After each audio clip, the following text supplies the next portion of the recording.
Not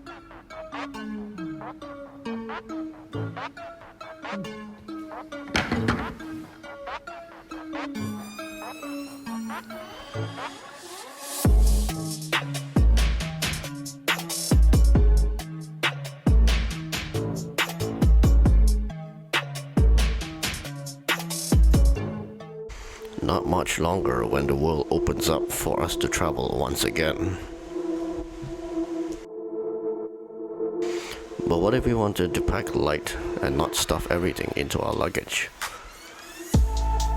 Some martial arts gear can be really bulky and makes traveling rather tedious.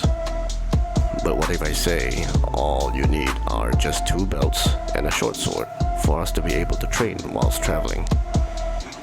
I stumbled upon this improvisation when I was staying away for a short week. Sometimes I just don't want to bring all my gear, and I brought only 2 belts and a short sword. With only these, I can simulate wearing a hakama. Let's start with the first belt. We wrap from behind, slightly above our waist, towards the front. We make a cross and pull down, resting just on our pelvis line. From here, we secure with a simple, firm knot. Feel free to tie however you please. Make sure the whole belt is fastened firmly. This secures the first part of your simulated hakama.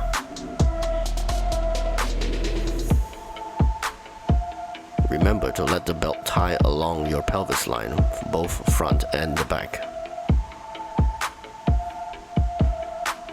Next, we take the second belt to simulate the front belts of the hakama.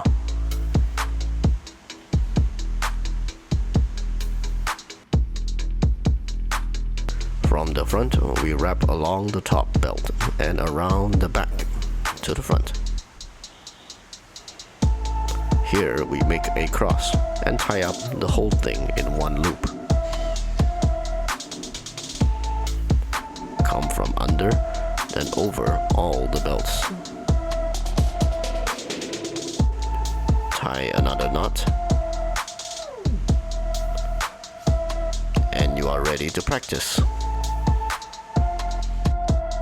And so the simulated hakama is complete. Try to slot your short swords as you normally would. The sword should feel securely fastened as we normally would with a hakama and wearing a whole obi. Even if we do a full sayabiki, the sword should still stay in place just like whilst wearing a hakama. Now you can do your basic practice routine as you normally would back at home. It may lack the true weight of a sword, but with a short sword like the shoto, you can put more emphasis to train your basic structures as well as your postures. Instead, do check out my training video with the short sword after this.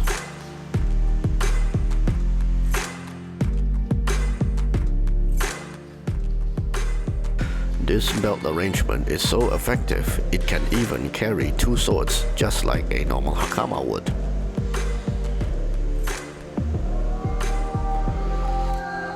Take the sword, slot it at the appropriate layer, just like you would wear a daisho set with your hakama. Even when doing sayabiki, it shouldn't interfere with the other sword.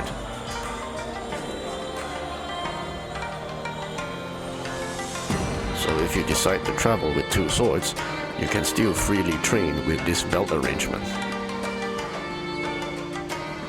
So now you may travel with as minimal luggage as possible.